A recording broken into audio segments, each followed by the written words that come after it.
창세기 38장. 오늘 이야기는 조금 망측한 이야기, 남사스럽게 느껴지는 이야기. 성경에 이런 기록이 있다는 것 자체부터 좀 희한하게 느껴지는 스토리입니다. 따라서 오늘 설교는 말하자면 19금 설교입니다. 그러니까 유다,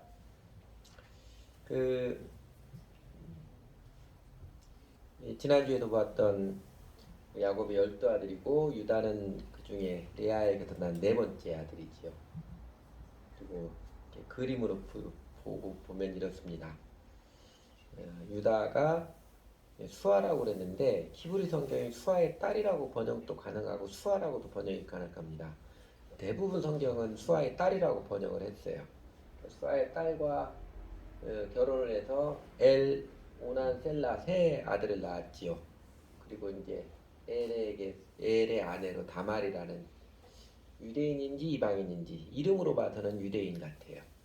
네, 하여튼 다말을 아내로 구해줬는데 엘은 무슨 일인지 모르겠지만 하나님 보시기에 악해서 하나님의 심판을 받아서 일찍 죽어버렸고, 당시 풍습과 관례를 따라서 동생인 오난이 다말과 관계를 해서 엘의 후손을 낳아주게 되어 있습니다. 그래서 아버지가 유다가 오난에게 네가 시동생의 의무를 다해서 다말과 동침을 해서 형의 아들의 대를 잇게 하여라 그랬는데 오난이 그게 싫었지요.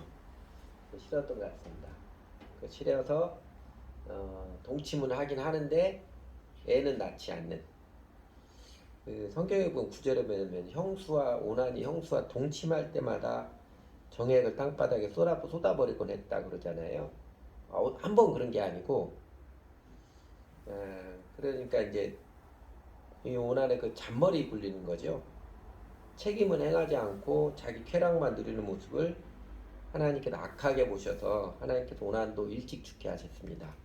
이 오난이라는 이름에서 영어 단어 오나니즘이라는 단어가 유래됐지요. 오나니즘이 무슨 뜻인지 모르는 사람은 나중에 인터넷에서 찾아보시기 바랍니다. 그러자 유다 집안이 발칵 뒤집혔지요. 대를 잇는 게, 아들을 많이 낳는 게 중요한 시대인데 그 셋 중에 둘이 비명 행사를 해버렸으니까 유다가 생각하기에는 그 며느리로 들어온 다말의 그 음기가 너무 세서 남자들이 다 죽어나가는, 서방 잡아먹는 여자로 여겼을지도 모릅니다. 그래서 다말에게 셋째 아들 셀라가 클 때까지 친정집에 가 있으라고 친정집으로 보냈습니다. 그리고 나서 그 뒤 오랜 세월이 지나서 유다의 아내 수아의 딸이 죽었습니다. 그러니까 유다는 이제 호레비가 된 것이지요. 그 5명의 가족 중에 3명은 죽고 2명만 남았으니 집안이 말이 아니었을 것입니다. 장례를 다 치르고 유다는 자기 오래된 친구이자 동업자인 아둘람 사람 히라와 함께 양을 치러 딥나로 갔습니다. 아마 유다가 처음에 아버지 형제들이 사는 헤브론, 형제들과 아버지 집을 떠나서 이 아둘람에 있는 오래된 친구 히라에게 간 것은 이런 친정 아닐까 싶어요. 아버지를 속인 죄를 감추고 아버지랑 같이 살려고 하니 마음이 이만저만 불편한 게 아니었을 것입니다. 그래도 10명이나 되는 형제들이 공범이니까 서로 위로가 되고 했지만 유다는 다른 형제들과 달리 그 괴로운 심정, 아버지를 뵐 면목이 없는 게 견딜 수 없어서 결국 집을 떠나 살기로 결행을 한 것 같습니다. 그 아둘람은 가나안 땅에 그 31개 성읍이 있는데 그 중에 하나입니다. 헤브론에서 한 24km 정도 떨어져 있지요. 그래서 그곳에 있는, 그러니까 히라와 친한 친구가 되어서 히라와 가서 같이 양을 치는 동업을 하게 되었지 않았을까 싶습니다. 그렇게 이제 가족 3명을 잃고 이제 막내 아들 셀라만 데리고 아둘람 사람 히라와 함께 이제 양을 털을 깎으러, 1년에 한 번씩 양을 털을 깎아줘야 하잖아요. 그래서 이제 털 깎는 사람이 있는 딥나로 갔습니다. 근데 시아버지가 언제 자기를 불러서 셋째 아들 셀라와 동침해서 자녀를 낳게 하려나 기다려도 아무런 기비례 없고, 그러다 보니까 이 아버지가 나를 잊어버렸나 싶었을 때 마냥 기다리고 있던 다말에게 그의 시아버지 유다가 양털을 깎으러 자기가 사는 동네인지 자기가 사는 동네 근처의 동네인지 딥나에 온다는 소식을 들렸습니다. 다말 생각했죠. 오랜 세월 기다렸는데 아무런 기별이 없자 우리 아버지가 마음이 없구나. 셋째 아들을 내게 줄 마음이 없구나. 셋째 아들하고 나하고 얽히는 게 얽히게 되면 셋째 아들도 죽을까봐 두려워갖구나. 아마 결론을 내리고 있었을 것입니다. 그런데 시아버지 유다가 자기가 사는 동네에 온다고 하자 다말은 대담한 생각을 실행에 옮겼습니다. 다른 사람들 몰래 과부 옷을 벗어버리고 아주 매혹적인 기류의 여자로 거리 여자로 변장을 하고 딥나러 가는 길목 에나임 어귀에 자기 자신을 믿기로 해서 낚싯대를 이렇게 들이우고 있었습니다. 모든 남자는 예쁜 여자를 보면 눈이 돌아가게 되어 있습니다. 이건 신부도 목사도 스님도 예외가 아닙니다. 모든 남자는 예쁜 여자를 보면 눈이 돌아가게 되어 있습니다.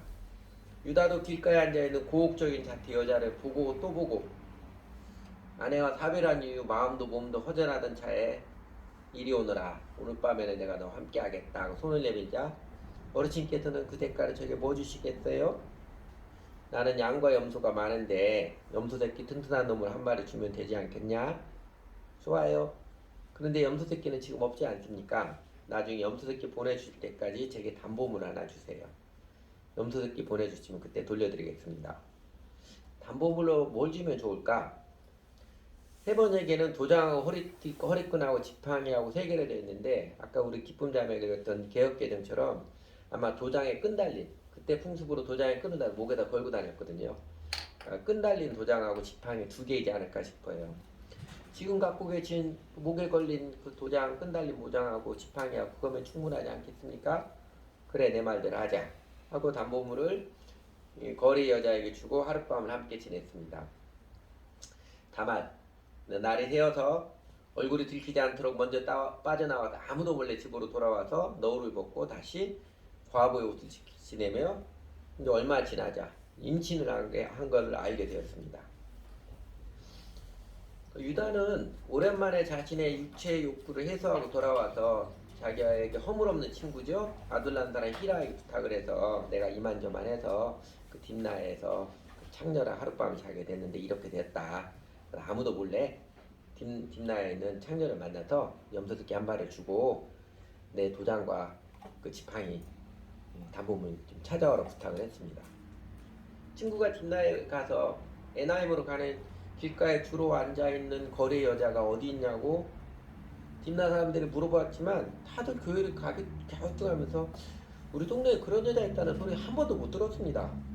잘못 찾아온 거 아니에요? 반문만 들었습니다.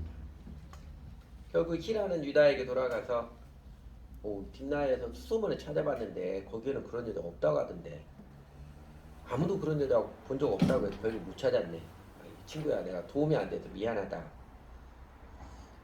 유다도 길을 쓰고 찾으려다가는 자세하게 뭐 떳떳한 일도 아닌 자기 창피한 소문만 계속 나면 창피하니까 정든 물건이지만 새로 만들면 되니까 잃어버린 셈 치기로 하고 어쨌든 나로서는 최선을 다했다. 친구 너도 인정하지? 하고 묻어뒀습니다. 그리고 그런 일이 있은 지 석 달쯤 지나서 다말이 임신하게 된 것을 주변 사람들도 알게 되고 과부가 임신했다는 그 소리를 들은 마을 사람들은 대번에 소문을 내죠. 과부가 창녀짓을 해서 임신했다는 소문이 삽시간에 퍼지고 옆마을에까지 퍼지면서 유다의 귀에까지 들려왔습니다. 유다가 생각하기 그렇겠죠. 이 며느리가 집안 망신을 다 시키고 내 체면이 말이 아니구나. 화가 치밀어 올라서 종도를 시켜가지고 그녀는 당장 잡아 끌어내어서 화형을 시켜라 명령을 했습니다. 다말은 시아버지 유다가 보낸 종들에게 끌려나가면서 알겠습니다. 처벌 달게 받겠습니다. 그런데요 한 가지 진실만 유다 어르신께 꼭 전해주십시오 하며 보관하고 있던 끈 달린 도장하고 지팡이를 꺼내 건네주면서 우리 어르신께 저는 이 물건의 임자의 아이를 배웠습니다. 유다 어르신께서 잘 살펴주셔서 이 물건의 주인을 알아보셨으면 좋겠습니다 하고 건네줬어요. 그 종들이 건네준 물건을 보고 유다는 대번에 그게 자기 것인 줄 알아보았고 머릿속에 아주 판단이 재빠르게 돌아갔지요. 다말 그 아이가 보통 내기가 아니구나. 그래 내가 잘못했다. 그 아이는 아무런 잘못이 없다. 그가 옳다. 무섭도록 지혜로운 아이구나. 아주 혀를 내둘렀습니다. 그래서 모든 사람들에게 그 26절에 보면 그 아이가 옳다 선언을 하지요. 밝히고 자신의 잘못임을 시인하고 이제 회개를 했습니다. 그렇게 해서 다말은 이제 사람들의 손가락질을 벗어나서 도리어 사람들의 인정과 사랑을 받고 때가 되어서 아이를 낳는데 보니까 쌍둥이입니다. 아마 성경에 기록이 없지만 이러고 나서 유다가 다말을 자식으로 다시 데리고 왔을 거예요. 데리고 와서 이제 아기를 낳지요. 산파가 아이 하나의 손이 나오자 빨간 택시를 잽싸게 감았지요.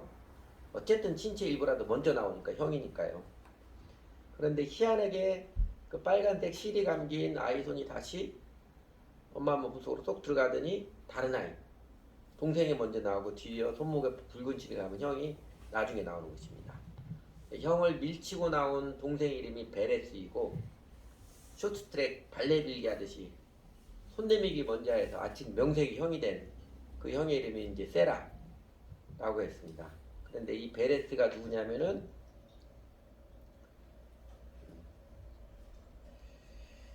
이게 아브라함부터 예수니까 족보인데 다윗에 대해서 쭉 생략을 하고 보면 아브라함, 이삭, 야곱, 유다 다말이죠. 다말에 베레스가 나오고 헤스론, 람, 아미나답, 나손, 살몬, 보아스, 오벳, 이세, 다윗이니까 다윗의 9대 할아버지입니다.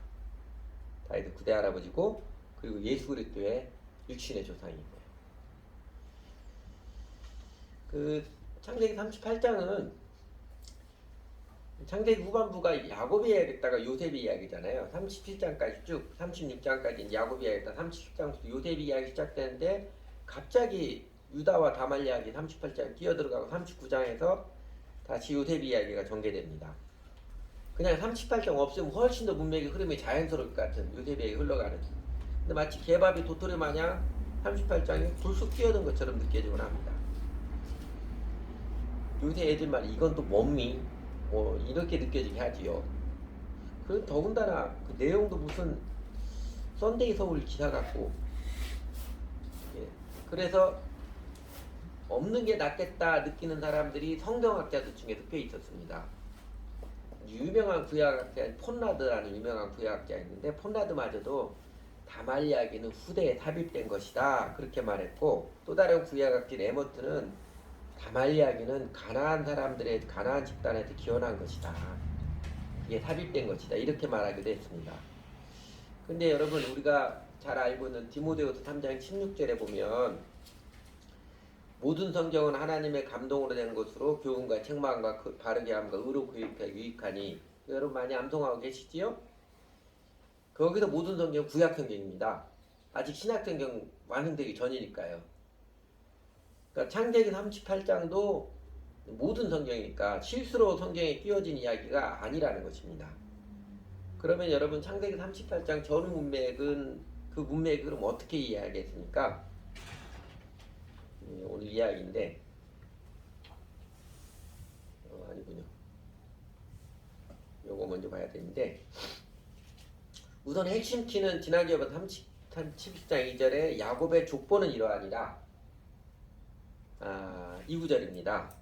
그러니까 37장에서 창세기 마지막 장 50장까지 이야기는 요셉의 이야기만이 아니고 야곱 가족의 이야기입니다.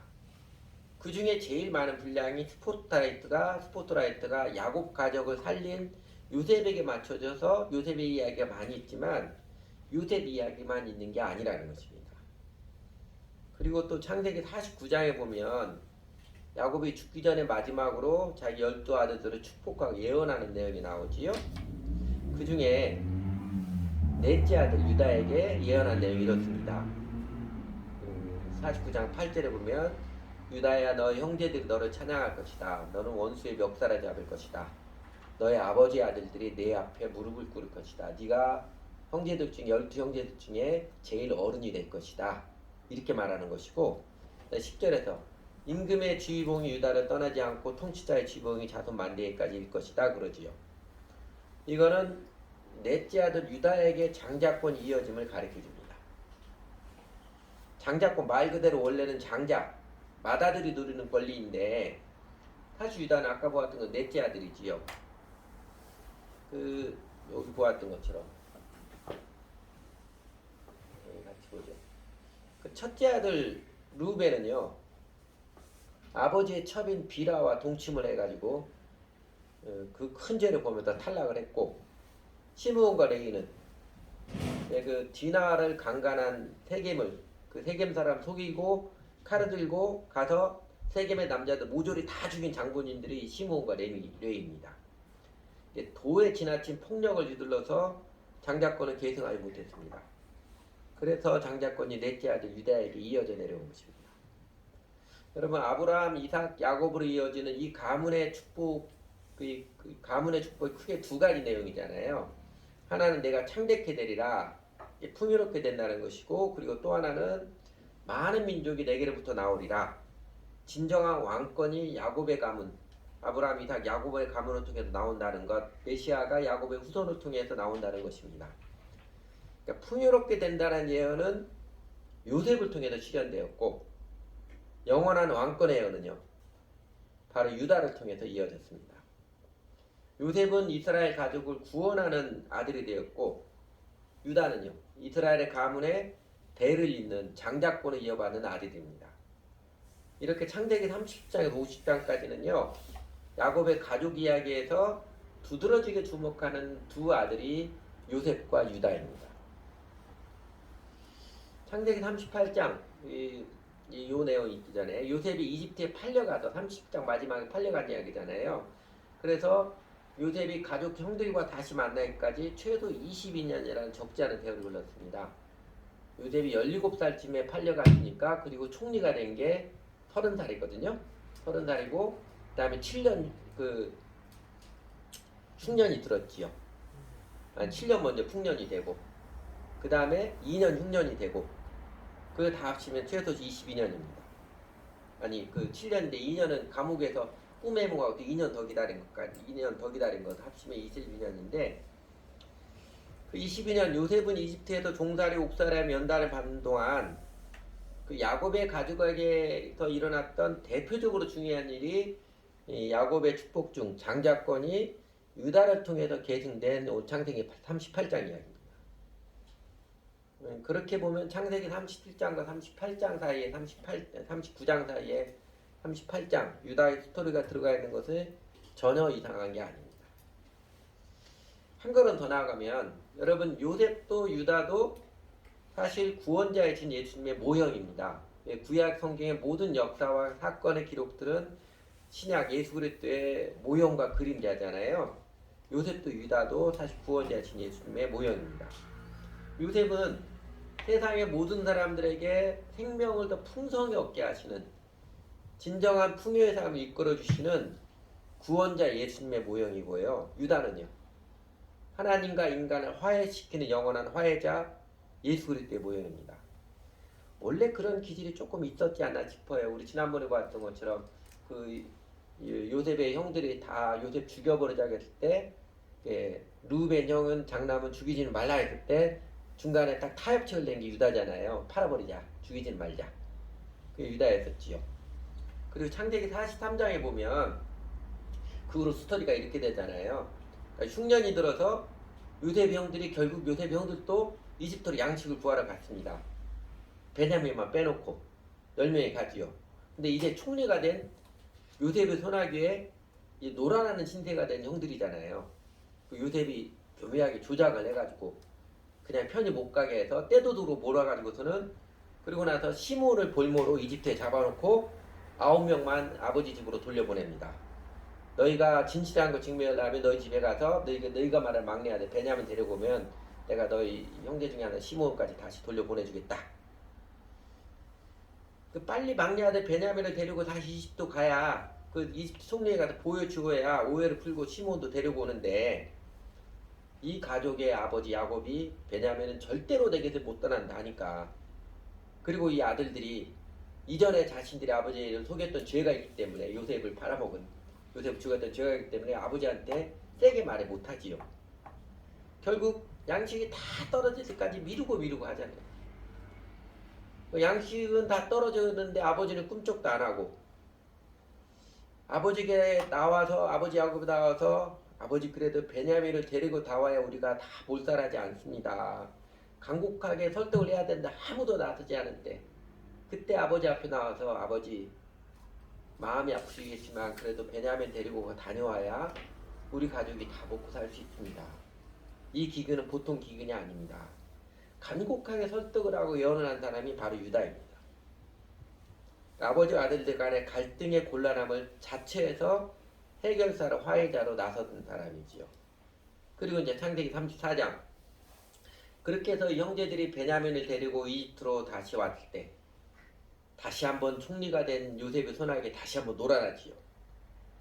이번에는 베냐민만 도둑으로 몰려가지고 아주 날도둑으로 몰려가지고 형제들이 방성대곡을 하고 난리가 났을 때 그때도 이집트 총리 앞에 나와서 자기 목숨을 총리 앞에 먼저 나선다는 것은 죽음일 수도 있는데 총리 앞에 나와서 자기 목숨을 무릅쓰고 구구절절 사연을 하소연하고 정중하지만 간절하게 예언해서 결국 요셉을 울게 만든 장본인이 또 유다입니다.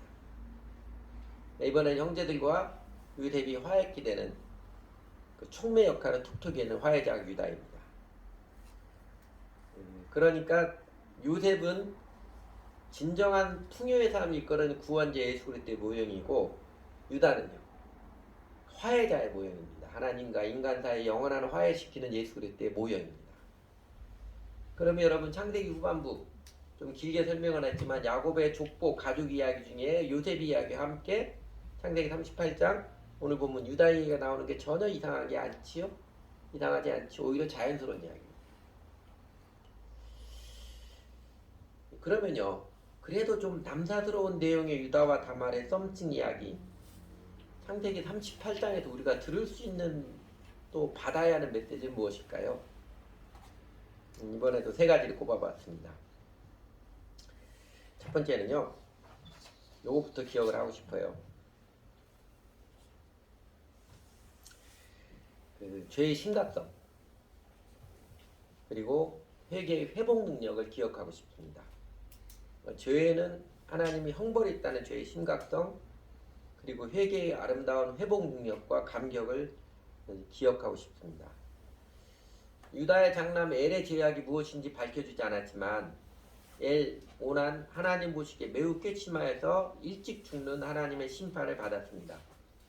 현대인들 무신론이 판을 치는 오늘의 세상인지라 세상 사람들이 죄를 우습게 여기지만 그러나 세상에는 하나님 보시기에 악한 죄, 좀 빨리 심판을 받아서 일찍 죽는 죄악도 있음을 기억해야 합니다. 그 죄가 특정 죄목으로 딱 규정된 것은 아닙니다. 하나님은 마음 중심을 보시느니라 사람의 마음이 중요합니다. 밖으로 드러난 행동의 끔찍함보다도 그런 끔찍한 행동을 하는 못된 마음 때문에 하나님은 심판하십니다. 그 심판이 이 땅에서 빨리 생명을 그치게 하는 그것으로 나타날 수도 있습니다. 하나님의 심판이 꼭 죽은 다음에 지옥에 가는 것이나 또 죽음으로만 나타나는 것은 아닙니다. 하나님의 심판은요 역사가 진행되는 가운데 개인의 인생 여정 가운데 나타나기도 합니다. 여러분 루벤이 아버지의 첩인 비라와 동참한 극단의 욕망이지요. 그리고 또 시므온과 레위 자기네가 당했다고 세겜 사람도 속이고 모조리 다 돌이켜버린 시므온과 레위의 그 지나친 폭력성 때문에 이들은 장자의 영광을 잊지 못하고 다 탈락하는 인생 가운데 심판 징계를 받은 것입니다. 인륜, 천륜을 무시하고 도에 지나치는 자기중심적 쏠림의 행동은 쏠림의 심보는 삼가야 합니다. 하나님 무서워서 삼가야 돼요. 그러니까 내 기분 나쁘다고 지나친 폭언을 쏟아붓는다거나 내 것 챙기기 위해서 이웃에게 말할 수 없는 고통과 수치를 끼치는 짓은 삼갈 줄 알아야 합니다. 하나님 무서워서라도요. 예수님 믿고서 제일 후회되는 게 승질대로 못 사는 것이라고 하지요. 웃으며 이렇게 말하면서 실제로 우리는 이게 승질대로 살지 않는 초월의 영성을 배우고 지내야 할 필요가 있습니다. 하나님께서 심판이 더디신 것은 베드로에서 후서에서 가르치는 것처럼 우리 모든 사람에게 회개할 기회를 넉넉히 주시는 하나님의 오래 참으심 자비 때문입니다. 그러니 회개의 기회가 닥치기 전에 우리는 죄를 심각하게 여기고 죄를 경계할 줄 알아야 합니다. 대조적으로 유다에게서 우리는 잘못을 했지만 자신의 과오를 인정하고 회개했을 때, 그래서 하나님으로부터 용서를 받고 하나님의 인정을 받는 아름다운 회복의 모습입니다. 두 아들이 차례 죽자 이게 하나님의 심판인 줄 자세히 살피지 못하고 자신의 그 불쾌한 감정 때문에 며느리 다말을 친정에 돌려보내서 생과부로 만들어버리고 아직 어리다는 핑계를 대서 셀라를 주지 않으려는 이 죄. 아내와 사별했으면 새로운 아내를 얻어야지 창녀를 찾아서 자신의 욕망을 해소하는 그 죄. 그 죄가 명확했지만 그러나 유다는 하나님으로부터 용서를 받았고 그래서 아브라함, 이삭, 야곱으로 이어지는 메시아 계보의 영광을 이어받았습니다. 그러니까 유다가 그 자신이 동참한 여자가 며느리 다말인 줄 알았을 때 26절에 보면 그러지요. 그 아이가 나보다 옳다. 나의 아들 셀라를 그 아이에 결혼시켜 했었는데 하고 말아했다. 유다는 그대로 다시는 그리 가까이 하지 않았다 그랬는데 이 고백에는 유다 자신이 옳지 않았음을 인정했음을 자신의 죄를 인정하고 자백한 것입니다. 감춘 것이 아니라요. 적당히 얼버무리고 됐어 알았어 내가 해줄게 이러지 않고요. 명확하게 자신의 죄를 인정을 했습니다. 그리고 그 이후로 다시는 다말에 가까이 하지 않았다는 것은요. 다말의 모습에 무섭도록 감동을 받아서 자기 집에 이제 가족으로 데리고 살면서 충분히 예우를 갖추며 대했다는 것. 행동에서 회개했다는 뜻입니다. 이렇게 자신의 그릇된 생각과 잘못된 마음을 죄로 인정하고 회개하는 마음에 하나님께서는 넉넉한 용서와 넉넉한 회복의 은혜를 베풀어 주십니다. 하나님이 이런 분이시죠.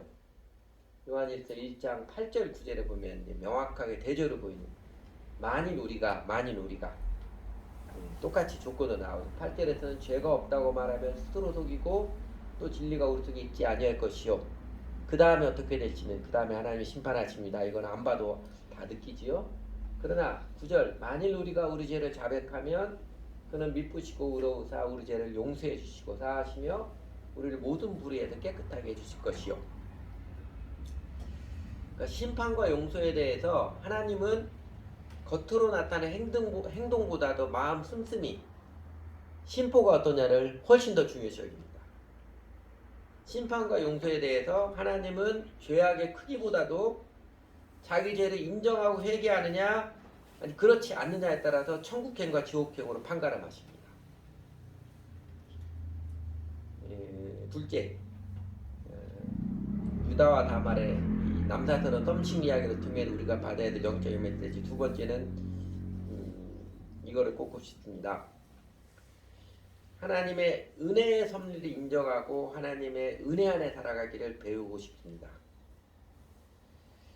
하나님께서는 이스라엘의 위대한 왕 다윗 임금이 탄생하는 계보, 더 나아가 메시아 예수 그리스도가 결국 탄생하는 계보로 이 다말을 사용하셨습니다. 유대인인지 이방인인지도 밝혀지지 않은 여인, 남편도 죽고 시동생도 죽고 시아버지와 관계해서 쌍둥이 아들을 낳은 기구한 인생인 다말을 다윗과 예수 그리스도의 조상으로 딱 사용하셨습니다. 여러분 정통성, 순수혈통을 따지는 사람들에게는 창피하게 느껴지고 숨기고 싶은 이런 팩트를 성경에 딱 하나님께서 딱 얽혀 놓으신 것입니다. 우리 민족 중에 저 북쪽 동네 사람들, 북쪽 동네 이제 권력자들이 백두혈통 이런 거 막 강조하고 중요시 여기잖아요. 민족 자존 뭐 이런 거 중요시 여기잖아요. 왜 그래요? 오만한 사람들이 정통성, 순수혈통 이런 거 따지기 좋아합니다. 그래서 우리나라 그 기독교 교단 이름에도 보면은요, 정통, 보수, 개혁, 순복음, 참정통, 순정통 이런 이름 많이 들어갑니다. 아마 이제 다음 세대 사람들이 교회 지도자가 되면 레알 보수, 찐 정통 뭐 이런 이름이 표다 나올지도 모르겠습니다. 그러나 하나님께서는요, 하나님의 구원의 섭리의 역사에 이루시는데 당당하게 다말의 이름을 밝혀주시고 이 남사스럽게 느껴지는 사연을 성경에 자세하게 기록해 놓으셨습니다.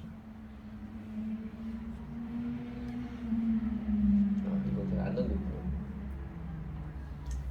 마태복음 1장 예수 그리스도의 계보라고 딱 나와 있죠. 그 보면은요. 2절 아브라함이 이삭을 낳고 이삭은 야곱을 낳고 야곱은 유다하고 형제를 낳고 유다는 다말에게서 베레스와 세라를 낳고 사라, 리브가 네아와 라헬 이런 여인들 이름은 기록되지 않았는데 이 대답한 여인 다말의 이름은 메시아의 계보에 성경에 떡하니 올라와 있습니다. 다말뿐만이 아니지요. 다윗의 고조 할머니 라합, 다윗의 증조 할머니 룻, 이 다 이방 여인들이잖아요. 말하자면 다윗은 다문화 출신, 다문화 가정 출신입니다. 순수 유대인 아니에요. 혈통의 순수 유대인 아니고 다문화 가정 출신입니다. 그러니까 다윗도 예수 그리스도 이방 여인들을 통해서 이어진 계보를 이루신 것은요. 육신의 혈통으로 정통통 따지기 좋아하는 사람들, 그것으로도 자기네가 잘났다고 자기를 내세우는 사람들의 유선을 한마디로 그 유선에 똥침을 날리는 것이라고 보여집니다. 그래서 마틴 루터는 창세기 38장 유다와 다말 시아버지와 며느리가 그렇게 아이를 낳은 일면 이 망측하게 느껴지는 19군 이야기가 거룩한 성경에 기록된 이유 유대인들의 오만을 책망하기 위한 것이라고 말했습니다. 여러분 우리가 믿는 도리 주 예수님의 은혜의 복음을 받아들인다는 큰 의미가 이것이지요. 우리가 아직 죄인 되었을 때 우리를 위하여 죽으신 예수 그리스도의 십자가의 은혜의 사랑 앞에서 우리는 우리 자신의 본성적 죄인됨을 깨닫습니다. 예수님의 은혜 앞에서 어디 가나 내가 옳다, 내가 정통이다, 내가 잘났다, 내가 중심이다, 어떻게든 이거 내세우며 살고 싶은 본성, 자기 의를 내세우고 내가 하나님 노릇하고자 하는 심보, 이게 죄의 근본임을 인정하고 회개해서 이제는 그 자아를 내려놓고 어린아이처럼 자아를 잊고서 비로소 사랑하며 살아가기를 배우며 추구하는 게 이게 믿음의 진실이잖아요. 은혜의 복음의 진실이잖아요. 어디 가나 그냥 내 체면 들이멀고 내 뽀다고 들이멀고 내 잘난 척하고 싶어 하는 이게 엄청나게 죄라는 것을 깨닫고서는 이제는 자아를 내려놓고 어린아이처럼 단순하게 어울려 살아가는 그렇게 살아가는 게 은혜의 복음의 능력이잖아요. 그러면서 비로소 인생의 의미와 행복을 하나님 앞에 영생을 체험하며 살아가는 게 진정한 축복이고요. 바울이 그 대표적인 얘기잖아요. 바리새인 중에 바리새인.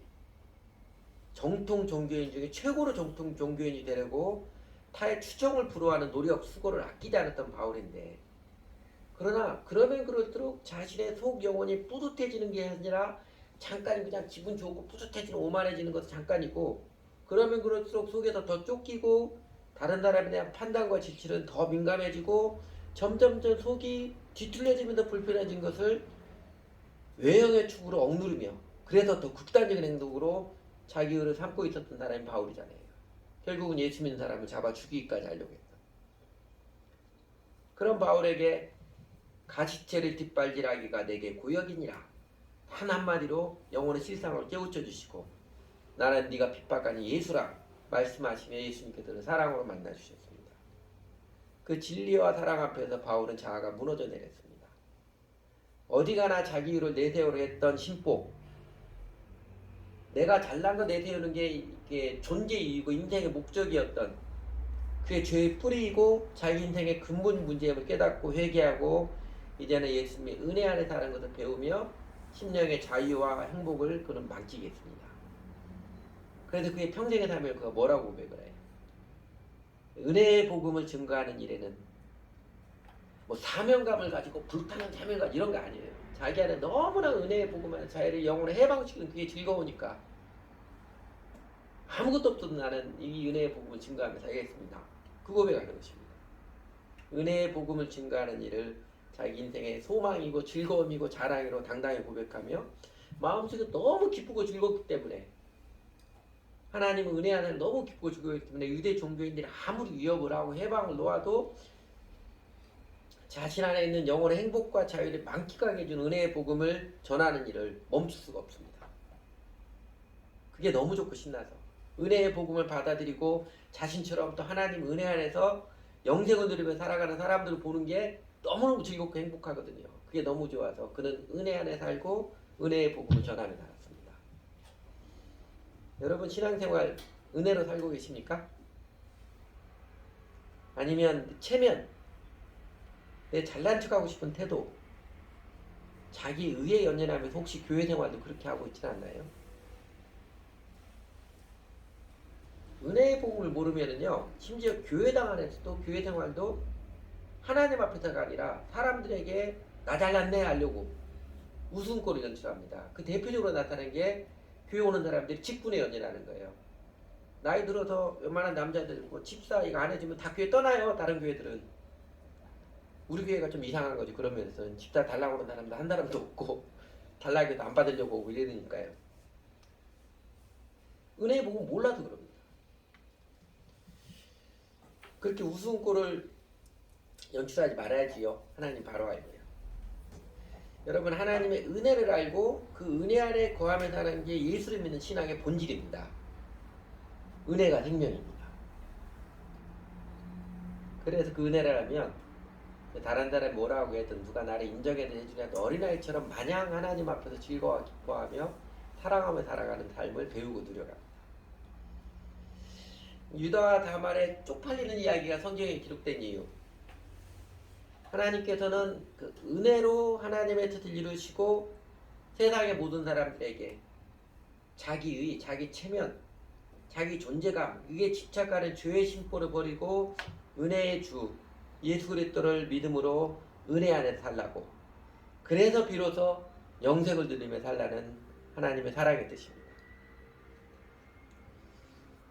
그리고 셋째로 유다와 다말의 남사스러운 썸씽 이야기를 통한 영적인 메시지, 셋째는 이거를 보고 싶습니다. 첫째는 죄의 심각성 그리고 회개의 회복 능력을 기억하시겠고, 두 번째는 하나님의 섭리 은혜 안에 살아가기를 배우시겠고, 세 번째는 사랑으로 살아가는 인생이 최선의 인생입니다. 하나님께서 그렇게 인정하십니다. 어떤 우여곡절의 인생길일지라도 사랑으로 살아가는 인생이 최선의 인생임을 새기고 싶습니다. 창세기 38장의 핵심 인물은 다말입니다. 물론 이제 유다의 이야기지만 다말의 제일 핵심적인 스포트라이트에서 봤지요. 이 다말이 창녀로 변장해서 시아버지 유다를 꼬셔가지고 동침하고 시아버지 아들을 낳은 것, 보통 여자는 아닙니다. 입이 떡 벌어지게 하는 아주 매우 대담한 여자입니다. 다말이 왜 그랬을까요? 그렇게 창녀로 변장하고 시아버지와 성관계를 갖기까지 하는 그의 마음의 이유는 무엇이었을까요? 자기 그 성욕을 채우기 위해서일까요? 그건 아닙니다. 그건 아니냐면, 왜 아니냐면요, 남자는 이례적 성적 욕구에 충동되지만 대부분의 여자는 그렇지 않습니다. 현대 뇌의학이 밝힌 남자와 여자의 차이가 이거잖아요. 남자와 여자의 뇌 구조입니다. 작아서 보시면 지금 남자는 온통 중앙에 섹스에 대한 생각이 있습니다. 킨제이 보고서에 보면요, 성인 남자들은요 35분마다 한 번씩 섹스에 대한 생각을 한대요. 무슨 일 하고 있더라도. 근데 여자는 그렇지 않아요. 제일 중요하게 하는 게 약속 중시 반구라 반절은 약속을 중시 여기는 게 이게 반절입니다. 이게 내가 다른 사람 약속을 장치해 이것도 그렇지만 다른 사람이 내게 한 말, 내게 한 약속 이거 지키나 안 지키나 보자. 이게 여자에게 굉장히 민감합니다. 그리고 여자에게서는 보일지 모르겠는데 저 앞에 보면 결혼 후 섹스 미크론이라서 점 하나 찍혔어요. 대부분의 여자는 성관계를 갖는 거 그렇게 크게 생각하지 않습니다. 점 하나 찍힐 정도밖에 안 돼요. 이게 자세히 보면 재밌습니다. 남자는 점 하나 찍힌 게 화장실 변기에 정확하게 조준하는 세포. 이게 별로 중요하게 여기지 않고, 그리고 부부싸움에 맨날 남자들이 제발 흘리지 말라고 아내들이 구박하고 남자는 그래도 또 반복하는 이 반복이거든요. 그게 달라요. 여자의 뇌의 반절을 차지하는 게 약속 중시, 내게 행한 약속을 잘 지키는가 이거 따지고 보는 거라면 다말의 시아버지가 왜 내게 한 약속 잊어버리겠을까 골똘했음이 이해가 됩니다. 네, 요 화면은 빨리 넘겨야 되겠습니다. 이거 계속 보여주면 설교 안 듣고 요것만 계속 쳐다보려는 사람일지 모르니까. 그래도 그런다 해도 다말이 이렇게 희한한 아주 섬뜩한 방법을 동원한 건 왜 그랬겠습니까? 예, 오늘 짧은 본문에 나타난 다말의 행동에서 유심하게 보일 다말의 특징적인 행동이 3개 있습니다. 첫째는 그 다말이 그 시아버지에게 사람을 보내거라 해가지고 왜 셀라 다 컸는데 아버님 말씀하신 것처럼 저 불러서 셀라와 같이 합방하게 하지 않고 세월만 잡고 하는데 뭉개고 계십니까? 그냥 따지지 않고 시아버지와 동침해서 자손을 낳는 결행을 한 것. 좀 이상한 거지요. 특징적이죠. 둘째는 자신이 창녀로까지 변장을 하는 이 대담한 행동이고요. 그리고 셋째는요. 이 모든 과정에서 다말은 입술을 지켰습니다. 자신이 시아버지 유다에게 시아버지의 그 담보물 끈달린 도장하고 지팡이를 시아버지에게 보여주는 그 일을요 아무에게도 말하지 않고 아무에게도 눈치채지도 못하게 하고 오직 시아버지만 알도록 하게 했습니다. 첫 번째로 그 다말의 시아버지께 셋째 아들하고 합방하게 해주세요 이렇게 요청하지 않고 시아버지하고 직접 관계를 하겠다는 발상은요 이거 사실은 자력 깊음입니다. 남은 아들도 잃어버릴까봐 두려워하는 시아버지의 마음을 그가 알고 있었고 그 시아버지의 마음을 배려해준 마음입니다. 그리고 우리들 문화 관점에서는 이 며느리가 시아버지와 관계를 한다 이거 도무지 이해가 되지 않지만 당시 문화 관례 계대 결혼은 풍습에 따르면은요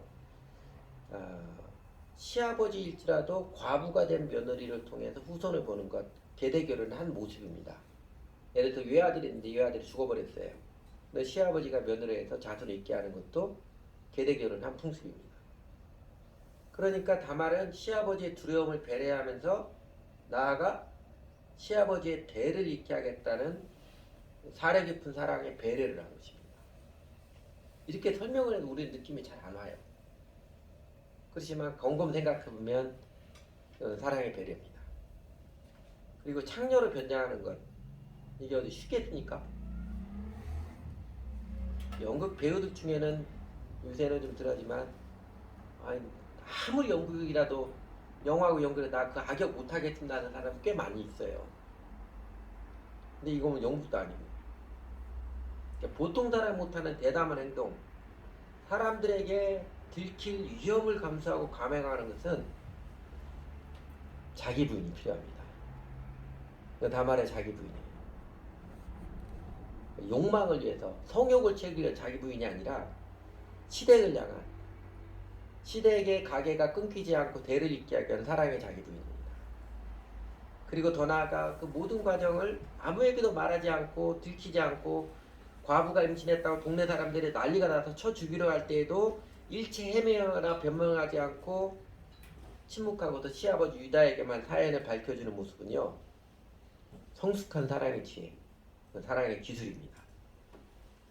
여러분 사랑은 몰래 베풀어 주는 게 훨씬 더 감동적이잖아요. 연애도 몰래 하지만 연애 말고요. 다른 사람 돕는 것 그런 거 아무도 몰래 살짝 할 때 훨씬 더 감동적이잖아요. 그러니까 다말의 특징 어떤 거예요? 다른 사람 입장에서 깊이 생각해서 배려해 주는 사랑, 자기를 부인할 줄 아는 희생의 사랑, 그리고 나팔불리하는 성숙한 사랑. 다말은 아름다운 사랑의 여인, 감동적인 믿음의 여인입니다. 유다도 감동받았고 하나님도 감동받았고 우리도 그걸 알면 감동받습니다. 앞에서 말씀드렸듯이 그 훗날 유다가 아버지 야곱과 형제들의 갈등 가운데 아버지에게 된통 혼날 것을 각오하고 중재자로 적극 나서잖아요. 그리고 또 온 형제들이 이집트 총리 앞에서 절망하고 울고 난리가 났을 때 그 이집트 총리 앞에 자기가 죽기를 각오하고 목숨을 무릅쓰고 적극적으로 화해의 시도를 하는 적극적이고 능동적인 사랑은 어디서 배웠을까요? 누구에게도 배웠을 것 같아요? 사랑은 말의 가르침보다도 보여준 행동을 통해서 훨씬 더 크고 깊게 강렬하게 가르쳐주고 배워주고 전수됩니다. 사랑은 말로 배우는 게 아니라 행동으로 배우는 것입니다. 그래서 가정생활의 중요한 자녀교육의 프린시플이 자녀는 부모 앞에서 배우는 게 아니라 부모 뒤에서 배운다고 그러지요. 부모의 말이 아니라 부모의 행동을 보고 배웁니다. 유다의 아름다운 사랑의 모습, 화해자로서 아버지와 자기 형제들을 중재를 하고 또 죽음을 무릅쓰고 이 총리와 자기 형제들과 화해자로 나섰던, 아무도 나서지 못하는 때 적극적으로 자기 희생을 각오하며 사랑의 화해자로 나선 거는요, 다말의 감동적인 사랑의 경험에서 배웠을 것입니다. 러브스토리죠. 진정한 다말과 유다의 사랑의 이야기가 창세기 38장입니다. 유다와 다말, 하나님의 나라는 이렇게 자기를 부인하고 감동적인 사랑으로 살아가는 사람들 통해서 이루어져 왔고 오늘도 이루어져 가고 있습니다. 그 자기를 부인하고 감동적인 사랑의 최고의 정점, 제일 크고 강렬하고 깊게 인류 역사에 남겨주신 분은 단연 우리 주 예수 그리스도이십니다. 죄인된 인간을 그냥 죽도록 내버려 두시지 못하는 아버지 하나님의 사랑의 마음을 알고 그 아버지 하나님 사랑의 마음에 배려해서 하늘의 보좌를 버리시고 이 땅에 내려오셨습니다. 하나님의 아들이신데 초라한 인간의 육신에 기꺼이 입으시는 성육신, 사람들이 메시아로 전혀 인정치 않고 도리어 온갖 모욕과 멸시를 퍼부었어도 묵묵히 하나님 아버지께 순종하시고 지고의 자기 부인의 길을 걸으셨습니다. 끝까지 십자가에서 죽으시기까지 하나님의 아들로서 권능을 사용하지 않으시고 승질 부리지 않으시고 침묵하시며 마침내 죽음으로써 당신 자신을 화해 제물로 바치신 성숙한 사랑, 어쩌면 소름 돋을 정도의 감동적인 사랑, 온전한 사랑을 우리 주 예수님께서는 베풀어 주셨습니다. 우리는 대담한 사랑의 다말에게서 온전한 사랑의 주 예수님을 봅니다. 예수님을 보고 그 예수님을 믿고 따름으로써 우리는 비로소 우리의 죄의 심각성을 깨닫고 나의 죄인됨을 회개하게 됩니다. 주 예수를 믿고 따름으로써 자아연연하는 자기의 집착을 벗어야 됨을 알고 은혜 안에 즐거워하며 은혜 안에서 자유인으로 살아가는 삶을 배우며 영생을 누립니다. 우리 주 예수님의 멍에를 메고 배움으로써 우리도 성숙한 사랑, 자아를 잊고 다른 사람에게 유익을 위해서 조용히 감동적으로 베풀어주는 성숙한 사랑의 삶을 배워갑니다. 그럼으로써 우리도 유다와 다말에게 하나님께서 그들을 통해 하나님 나라 이루어 가셨듯이, 그들을 사랑하셨듯이 저희들도 하나님 함께 하시는 영생의 삶을 누리고 우리들의 삶을 통해서 또 하나님 나라 이루어 가시는 은혜의 영광에 우리도 참여합니다. 같이 기도하시죠.